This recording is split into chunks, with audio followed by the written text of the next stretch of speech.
كلنا عارفين ان الجن حوالينا في كل مكان، يعني ممكن يكونوا قاعدين حواليا وانا قاعدة بتكلم عليهم، وممكن يكونوا حواليك وانت قاعد بتتفرج عليا.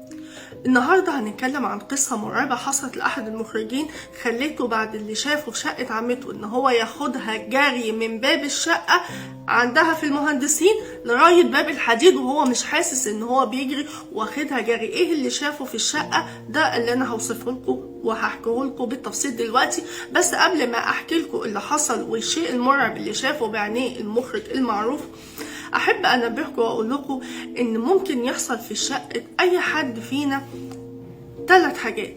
ممكن علامات تحذير، تنبيه، تخويف. يعني ايه؟ يعني ممكن يكونوا بتحذروك من حاجة انت بتعملها وهم مش حابين الحاجة دي، وممكن يكونوا بينبهوك ان حصلت حاجة في الشقة وانت ما تعرفهاش، وممكن يكونوا بيخوفوك، يعني مش عايزينك ان انت اصلا تقعد في الشقة وبيطفشوك منها. نرجع لمرجعنا من تاني ونيجي نحكي قصة المخرج اللي راح يبارك لعمته على الشقة الجديدة اللي خدتها في المهندسين. وللعلم القصة دي حكتها الفنانة إسعاد يونس، لأن المخرج هو ده صديقها وحكى لها القصة بالتفصيل. المخرج بعد ما راح لعمته، وللعلم المهندسين من مناطق راقية جدا في مصر، والشقة فيها بمبلغ وقدره، يعني غالية جدا. لما راح هناك فبيرن الجرس، ففتحت له بنت صغيرة كده. البنت دي هي بتساعد والدته في أعمال البيت، يعني الشغالة اللي عندها. فبيقول لها فين عمتي؟ فقالت له عمتك فوق عند الجيران. فقالت له اتفضل في الصالة وهي مش هتغيب.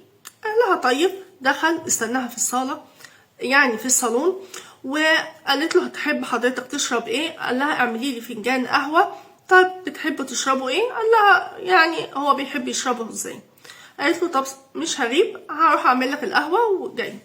طبعا قاعد مستني في الصالون عمته، ولاحظ وهو قاعد كده ان طرف السجادة متني وتحتيه بقعة حمراء. فهو ما حطش في دماغه حاجة، فهو تنى طرف السجادة وعدله وظبطه وقعد يستنى عمته. فقعد شوية كده لسه ما جاتش، فبيكلم البنت وهي في المطبخ، فبيقول لها هي اتأخرت كده ليه؟ هي يعني اتأخرت وانت قلت مش هتتأخر، اطلع انده لها من فوق. قالت له لا والله هي مش هتغيب، وهي قالت لي ان هي نازلة على طول، فدقايق كده وهتلاقيها جاية على طول. طيب القهوة؟ قالت له حاضر هي على النار. وهو يا دوبك بيضيع وشه كده، هو يعني اتجاه صوتها من المطبخ، وبيرجع تاني وهو قاعد في مكانه شاف طرف السجادة اللي هو عدله اتقلب تاني والبقعة الحمراء ظاهرة تحتيه. فاستغرب قوي، فحتى كلم نفسه وقال ايه ده وانا عمال اعدلها وتاني. فراح عدل طرف السجادة من تاني لتاني مرة، والبقعة الحمراء اللي تحتيه دي اتدارت. وبعد كده هو قاعد مستني ومتضايق واتخنق واتقرف. الوقت عدى والمدة طولت، فبيتكلم البنت يا بنتي، بيضيع وشه، يعني هو مش شايفها، هو بيتكلم على اتجاه الصوت. يا بنتي هو فين القهوة؟ انت اتأخرت جدا. قالت له والله حاضر جاية، مش هتبقى انا جاية بحضرها لك وكده. وهو بيضيع وشه بقى وكده قاعد، فلقى ان طرف السجادة اتقلب لتالت مرة. فهو اتكلم كده مع نفسه زي واحد بيتكلم مع نفسه، وقال انا عدلتك مرتين، في ايه بالظبط؟ فراح عدلها لتالت مرة، وعلشان يتأكد ان هي مش هترجع تاني ان هو حط عليها الكرسي علشان ان هي ما ترجعش تاني وتتقلب من تاني. وهو قاعد كل ده وصابر وساكت ازاي وقلبه جامد ازاي احنا مش عارفين. وبعد كده هو قاعد، فبعد كده بيكلم البنت وقال لها لو هتغيب انا همشي وهجيلها في وقت تاني، يا اما هطلع للجيران فوق انده لها. وهو بيرجع تاني بنظره لقى ان السجاده اتقلبت تاني برغم ان الكرسي كان موجود عليها. هنا قال بقى وفاق ان مفيش يعني وقت للمناورات من تاني، وهنا ابتدى الرعب يدخل قلبه، لسه الرعب داخل قلبه من دلوقتي. وقرر ان هو يقوم وما يقعدش الثانية في الشقة دي، لانه ابتدى يخاف فعلا، بس هو كان قلبه جامد والخوف جاله متأخر قوي. وهو لسه هيطلع على باب الشقة، لا قهوة ولا بتاع ولا عمتي ولا خالتي ولا حاجة، وطالع بقى لسه هيفتح باب الشقة، فلقى باب الشقة بيتفتح. لو انا هيغمى عليا قدام الباب وهسرق وهم بقى يفوقوني، ايا كان اللي بيفتح باب الشقة، لسه ما حدش مد ايديه، فلقى باب الشقة بيتفتح وعمته داخلة من بره. حلو، عايز اقول لها يعني انت كنتي فين من بدري؟ فهي وهي داخلة لقى مين بقى وراها؟ مش الجيران، لقى البنت الصغيرة الشغالة. ايه؟ امال مين اللي كنت بكلمها دي؟ فراح قالت له، هي استغربت، قالت له ايه ده، انت دخلت الشقة هنا ازاي؟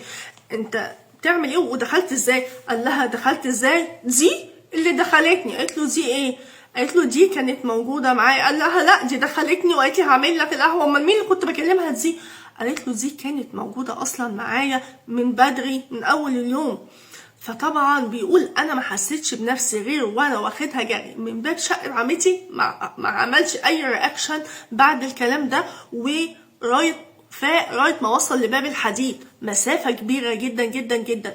وطبعا استوعب اللي حصل. بيقول بعد بحث عن الشقه ديت، لان حس ان فيها حاجه مش مظبوطه، عرفوا ان الشقه دي قبل ما تسكنها عمته، وهي طبعا ما تعرفش ان كان حصل فيها جريمة قتل. ان طبعا الجريمة دي كانت مشهورة جدا في وقتها، بس هم ما كانوش يعرفوها. ان كان دكتور هو قتل والدته للأسف، وكان بإيد الهون وضربها في راسها كده، ومكان السجادة ده والبقعة الحمراء دي كان مطرح يعني والدته ما توفت. ومن هنا كانت بتظهر البقعة الحمراء دي دايما، وكان طرف السجادة بيتنى علشان بيظهر ان في حاجة حصلت هنا. وده عشان كده بقولت ممكن تبقى في حاجات تنبيه، ان بتنبه ان في حاجة حصلت.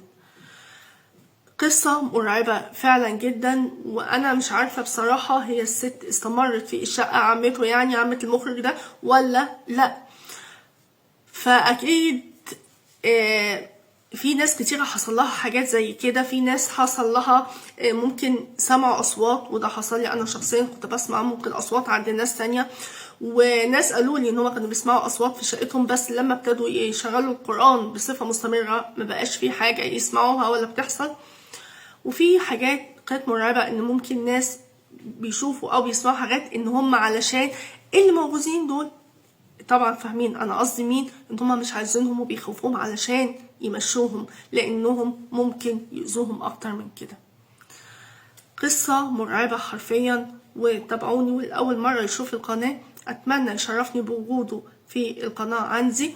واحب انبه ان قناتي قناة متخصصة في حكاية الجن والعفاريت، قصص كلها حقيقية، واللي قلبه جامد بس هو اللي بيتابعنا، واللي بيخاف او بيشكك وبيشك في كلامنا انه ما يتفرجش علينا، لان في ناس بيقولوا ما فيش حاجة اسمها جن ولا عفاريت، ولا يقدروا يعملوا حاجة، ولا اللي انتوا بتقولوا خالص. على فكرة كل الحكايات دي حصلت فعلا، سواء حصلت لي انا شخصيا او حصلت لناس قريبين مني او ناس مشهورة، ودي كانت قصص حقيقية هقولها المرة المليون. لو عندك شك يا عم روح في اي حتة تانية، شوف اغنية ولا اي فيلم يتسليك، انما اللي بيقعد هنا اللي قلبه جامد وبس. وطبعا لازم تحصنوا نفسكم بالاذكار وبكلام ربنا يحفظنا ويحفظكم جميعا. وزي ما بتقولوا هم موجودين حوالينا في كل مكان، بس هم في حالهم واحنا في حالنا، محدش يأذيهم، محدش يضايقهم، علشان ما يخلوهمش هم يضايقوك. ربنا يحفظكم ويحفظنا جميعا.